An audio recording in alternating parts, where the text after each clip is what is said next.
हैं कि गुजरात में जो इन्होंने दंगा किया था वो पूरे देश भर में रिपीट हो। सीए का पूरे देश में प्रोटेस्ट चल रहा था। नरसिंहानंद जो बात कर रहे हैं उससे भाजपा को फायदा हो रहा है। हजारों की तादाद में लोगों के घर जला दिए गए, लोगों की दुकानें जला दी गई, मस्जिद जला दिए गए, लोगों को पीटा गया, मारा गया, लोगों की मौत। ये नफरत का वायरस, ये जहर इस कोरोना और ओमिक्रॉन से ज्यादा खतरनाक है।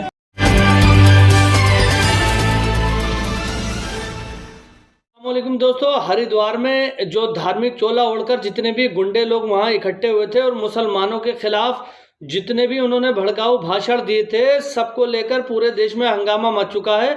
अभी मैं आपको एक वीडियो दिखाने वाला हूं जिसमें लाखों की, हजारों की तादाद में मुस्लिम महिलाएं, मुस्लिम लोग, हिंदू लोग सब सड़कों पर उतर आए हैं और यति नरसिम्हानंद जैसे गुंडे को जेल में डालने के लिए और इसके साथ में जितने भी लोग इन्वॉल्व थे सबको जेल में डालने के लिए बड़े पैमाने पर प्रोटेस्ट चल रहा है। तो चलिए मैं आपको दिखाता हूं वो वीडियो और उसके बाद बात करते हैं। यति नरसिम्हानंद जैसे लोगों ने पूरे देश का माहौल खराब कर दिया है और अब इसके खिलाफ एक्शन गवर्नमेंट को लेना ही पड़ेगा। तो चलिए शुरू करते हैं वीडियो, उसके बाद बात करते हैं। रहा था कि नरसिंहानंद जो बात कर रहे हैं उससे भाजपा को फायदा हो रहा है। हजारों की तादाद में लोगों के घर जला दिए गए, लोगों की दुकानें जला दी गई, मस्जिद जला दिए गए, लोगों को पीटा गया, मारा गया, लोगों की मौत। ये नफरत का वायरस, ये जहर इस कोरोना और ओमिक्रॉन से ज्यादा खतरनाक है।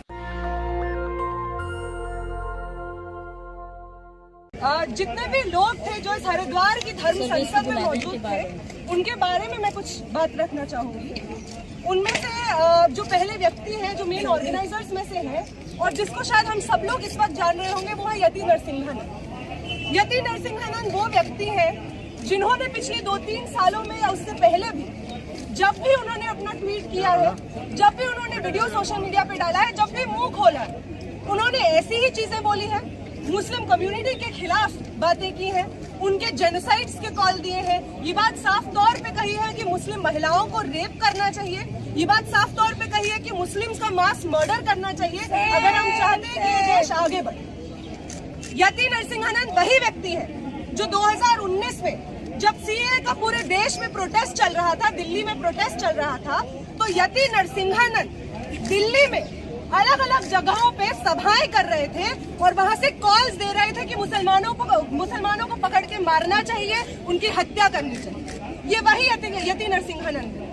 यति नरसिम्हानंद वही व्यक्ति है जिनके फॉलोअर्स कुछ दिन पहले जंतर मंतर पे बैठ के एंटी मुस्लिम नारे लगा रहे थे, मुस्लिम्स की हत्या के लिए कॉल आउट कर रहे थे। ये वही यति नरसिम्हानंद है। ये वही यति नरसिम्हानंद है जिन्होंने प्रेस क्लब में इसी साल अप्रैल के महीने में सेम भड़काऊ भाषण दिया था, मुस्लिम्स के जेनोसाइड के लिए कॉल्स दिया। ये वही यति नरसिम्हानंद। बीजेपी के अलग अलग दिल्ली स्टेट के जो यूनिट के नेता हैं, जो यूथ विंग के नेता हैं, जो अलग अलग भाजपा के नेता हैं, अलग अलग समय पे उन्होंने ये बात साफ कही है कि यति नरसिम्हानंद जो काम कर रहे हैं बहुत प्रशंसनीय है। बार बार वो ये बात कह रहे हैं कि यति नरसिम्हानंद जो बात कर रहे हैं उससे भाजपा को फायदा हो रहा है। इन सब चीजों से ये बात तो साफ है कि कोई गलती नहीं हुई है यति नरसिम्हानंद से और ना ही उन तमाम लोगों से जो उस वक्त उस धर्म संसद में मौजूद थे। ये सब लोग जानते हैं, ये समझते हैं कि जो वो भाषण देते हैं, जो वो नफरत की बात करते हैं, उससे क्या होता है। ये जानते हैं कि कपिल मिश्रा ने, परवेश वर्मा ने, अरुणाभ ठाकुर ने जब भाषण दिया था दिल्ली के अलग अलग कोनों में, पुलिस के संरक्षण में, भाजपा सरकार के संरक्षण में, बीजेपी के नेताओं के संरक्षण में, जब अलग अलग दिल्ली के कोनों में भाषण दिया था, उसकी वजह से नॉर्थ ईस्ट दिल्ली में हमने इतना बड़ा वायलेंस, इतना बड़ा प्रोग्राम देखा था पिछले साल। वो जानते हैं कि इन्हीं भाषणों की वजह से होता है और वो ये भी जानते हैं कि हरिद्वार में जब वो ये सब बातें कहते हैं, उनका इंटेंशन ये नहीं है कि उनके मन में कुछ और उन्होंने बोल दिया। वो डेलिबरेटली चाह रहे हैं कि एक ऑर्गेनाइज्ड, एक आर्म्ड फोर्स जनरेट हो पूरे देश भर में जो मुस्लिम्स का जेनोसाइड करे। वो चाहते हैं कि देश भर से वो लोगों को गुमराह कर सके। जिस आजादी की लड़ाई में हमने ये सीखा कि देश सही मानने में तभी आजाद हो सकता है जब हिंदू मुस्लिम तमाम अलग अलग रिलीजन्स की एकता हो। जिस आजादी की लड़ाई से हमने ये सीखा है, उसी आजादी की लड़ाई को बेइज्जत बार बार करते हैं। उसी आजादी की लड़ाई लड़ने वालों के खिलाफ ये लोग भाषण देते हैं। उसी आजादी की लड़ाई के गद्दार गोडसे के नारे लगाते हैं। ये बार बार कहते हैं कि गोडसे तो भगवान तुल्य है। इनके अलग अलग नेता बार बार ये कहते हैं। अन्नपूर्णा माँ, जो खुद को अन्नपूर्णा माँ कहलाती है, वो बार बार ये कहते हैं। ये कोई मामूली चीज नहीं है। देश के अलग अलग कोनों में अलग अलग जगहों से इस तरीके का धर्म संसद ऑर्गेनाइज करना एक बहुत ही ऑर्गेनाइज्ड अटेम्प्ट है। ये लोग कोशिश कर रहे हैं, ये लोग चाह रहे हैं कि जो हमने त्रिपुरा में वायलेंस देखा, हजारों की तादाद में लोगों के घर जला दिए गए, लोगों की दुकानें जला दी गई, मस्जिद जला दिए गए, लोगों को पीटा गया, मारा गया, लोगों की मौत हो गई मुस्लिम्स की। ये चाहते हैं कि वही रिपीट हो पूरे देश भर में। ये चाहते हैं कि गुजरात में जो इन्होंने दंगा किया था वो पूरे देश भर में रिपीट हो। ये चाहते हैं कि नॉर्थ ईस्ट दिल्ली में जो दंगा हुआ था पिछले साल वो पूरे देश में रिपीट हो। लेकिन शायद ये भूल गए हैं कि हम वही लोग हैं जो इस देश की आजादी की लड़ाई से इंस्पिरेशन लेते हुए बड़े हुए। ये भूल गए हैं कि ये भगत सिंह का देश है, ये भूल गए हैं कि अशफाकुल्ला खान का देश है। और तमाम जो आजादी की लड़ाई लड़ने वाले हमारे लीडर्स रहे हैं उनसे हमने यही सीखा है कि भाजपा जैसी ताकतों के खिलाफ हमको एकजुट होकर लड़ाई लड़नी होगी और इस देश से इनको निकाल के फेंकना होगा। ये जो तमाम धर्मगुरु हैं जो अलग अलग संसद में जाके बात करते हैं, एक ही बात करते हैं, इनका हम लोग देखते हैं, ऑब्जर्व करते हैं, सिमिलर नैरेटिव होता है। ये नैरेटिव कि मुसलमान तो 10-10 बच्चे पैदा करते हैं, ये नैरेटिव कि मुस्लिम महिलाओं का रेप करना चाहिए, ये कोई अपने मन से नहीं आ रहा है। ये आरएसएस के जो फाउंडर्स हैं, सावरकर, गोलवलकर, इन सब के रिटन डॉक्यूमेंटेशन का हिस्सा है। बार बार जब आजादी की लड़ाई चल रही थी यही सब बातें फैला के इन्होंने कोशिश की थी आजादी की लड़ाई को कमजोर करने। तो आज इस प्रोटेस्ट गैदरिंग से दिल्ली के लोग तमाम देश भर में जहाँ पे प्रोटेस्ट हो रहे हैं, तमाम प्रोटेस्टर्स आज ये जारी करना चाहते हैं, भाजपा के नेता सुन ले, यति नरसिंहानंद सुन ले, उनके फॉलोअर्स सुन ले, अन्नपूर्णा माँ सुन ले, कि जब तक इस देश में हम लोग हैं, इस देश के नागरिक जिंदा है, इस देश के नागरिक सांस ले रहे हैं, हम लोग इस देश में इस तरीके का डिवीजन, मुस्लिम हिंदू डिवीजन, दलित्स के खिलाफ अट्रॉसिटीज, महिलाओं के खिलाफ अट्रॉसिटीज कतई बर्दाश्त नहीं करेंगे। जहां पे ये लोग ऐसी धर्म संसद कराएंगे, जहां पे भी भाजपा के नेता सामने आकर इनको सपोर्ट करेंगे, उन सब के खिलाफ हम लोग खड़े रहेंगे आगे भी, और इस हर कोशिश को हम लोग नाकाम करेंगे यति नरसिंहानंद की भाजपा की इनकलाब जिंदाबाद। आप सभी को क्रांतिकारी युवा संगठन की तरफ से क्रांतिकारी इस्तकबाल मैं पेश करना चाहूंगा। साथियों, आज जब हम लोग एक सांप्रदायिक नफरत उन्माद के खिलाफ यहाँ पर इकट्ठा हुए हैं, तो पुलिस द्वारा हमें बार बार ये बताया जा रहा है कि कोरोना फैल रहा है, आप डिस्टेंस मेंटेन कीजिए, भीड़ मत लगाइए। और इसी प्रतिबद्धता को दिखाते हुए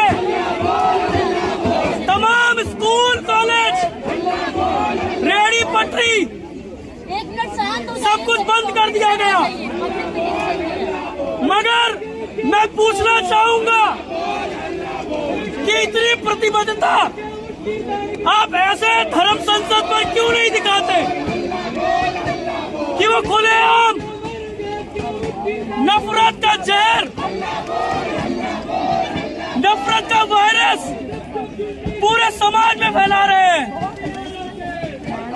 ये नफरत का वायरस, ये जहर इस कोरोना और ओमिक्रॉन से ज्यादा खतरनाक है। आज ये स्थिति है कि दाएं बाएं कोई भी अपने आप को धर्म का ठेकेदार बताकर अल्पसंख्यकों पे निशाना साधता है, और बीजेपी और उसकी पार्टी तमाम जो संगठन है उसके द्वारा उसे नेशनल हीरो की तरह दिखाया जाता है। ये जो धर्म संसद है ये पहला मौका नहीं है। इस जहर की राजनीति ने पहलू खान को मारा, इखलाक को मारा, दिल्ली में दंगे हुए, और बीजेपी उसका पूरा सपोर्ट करती रही है। इस घटना के होने के बावजूद वहां के पुलिस प्रशासन ने इसे हेट स्पीच मानने से इनकार कर दिया, किसी की गिरफ्तारी नहीं की, जबकि खुलेआम ये कहा गया कि मुसलमानों के खिलाफ हमें तलवार उठाने की जरूरत है। मैं इसी मंच से उन ठेकेदारों से पूछना चाहता हूं कि आप जो डर दिखा रहे हैं, आप तब कहां थे जब कोरोना से बिना इलाज के लोग मर गए उत्तर प्रदेश में और पूरे देश में, और आपके मुंह से चू नहीं निकला। अरे उसमें हिंदू भी तो मरे होंगे, तो कम से कम यही बोल दिया होते कि हिंदू नहीं मरना चाहिए, अगर आप इतने हिंदूवादी है तो। जब उनकी हद चली लाश नदियों में नालों में फेंक दी जा रही थी, तब आप बोल दिए होते अगर आप इतने हिंदूवादी हैं। जब नौकरी के लिए लाठियां खा रहे थे, वही योगी सरकार उन्हें लाठियां मार रही थी, तब आप बोल दिए होते कि ये बेरोजगार है, ये हिंदू भी हो सकते हैं, इन्हें नौकरियां दो। मगर ये सब नहीं होगा। एक बहाना बनाकर अल्पसंख्यकों को बीजेपी चारा बना रही है। मैं आपको बता दूं कि इस देश में अल्पसंख्यक चारा है, असली शिकार बहुसंख्यक है, क्योंकि उन्हें बहुसंख्यकों से वोट लेना है।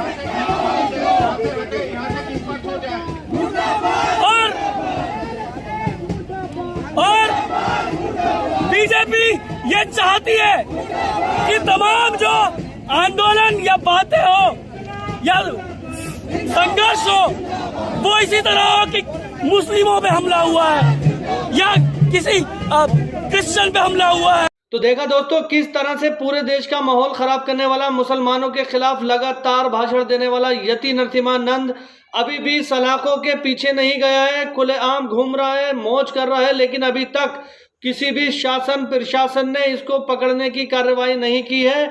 तो हम हिंदुस्तान की गवर्नमेंट से, यूपी की गवर्नमेंट से ये रिक्वेस्ट करते हैं कि अगर इसको नहीं पकड़ा गया तो उसके बाद अगर कोई भी कुछ बोले तो आप उसके ऊपर कोई भी एक्शन लेने के आपको इख्तियार नहीं है, कोई भी राइट नहीं है, अगर आपने इसको नहीं पकड़ा तो। ठीक है, इसको और इसकी टीम को, इन सारे लोगों ने जो हरिद्वार के अंदर एक मंच बना करके लगातार एक से एक ज्यादा हेट स्पीच दी है मुसलमानों के बारे में, तो अब देश का मुसलमान ये बर्दाश्त बिल्कुल नहीं करेगा। या तो इसको जेल में डालो या फिर हम इंसाफ करेंगे। ठीक है, हमें इंसाफ चाहिए, हर हाल में हमें इंसाफ चाहिए। तो दोस्तों कैसी लगी आपको वीडियो अच्छी लगी हो तो चैनल को सब्सक्राइब करके बेल आइकन पर ऑल का बटन जरूर सिलेक्ट करना। अपने भाई को सपोर्ट करो। इस्लाम जिंदाबाद, इस्लाम जिंदाबाद, हिंदुस्तान जिंदाबाद, संविधान जिंदाबाद। इंशाल्लाह फिर मिलूंगा एक नई वीडियो के साथ, तब तक के लिए अल्लाह हाफिज।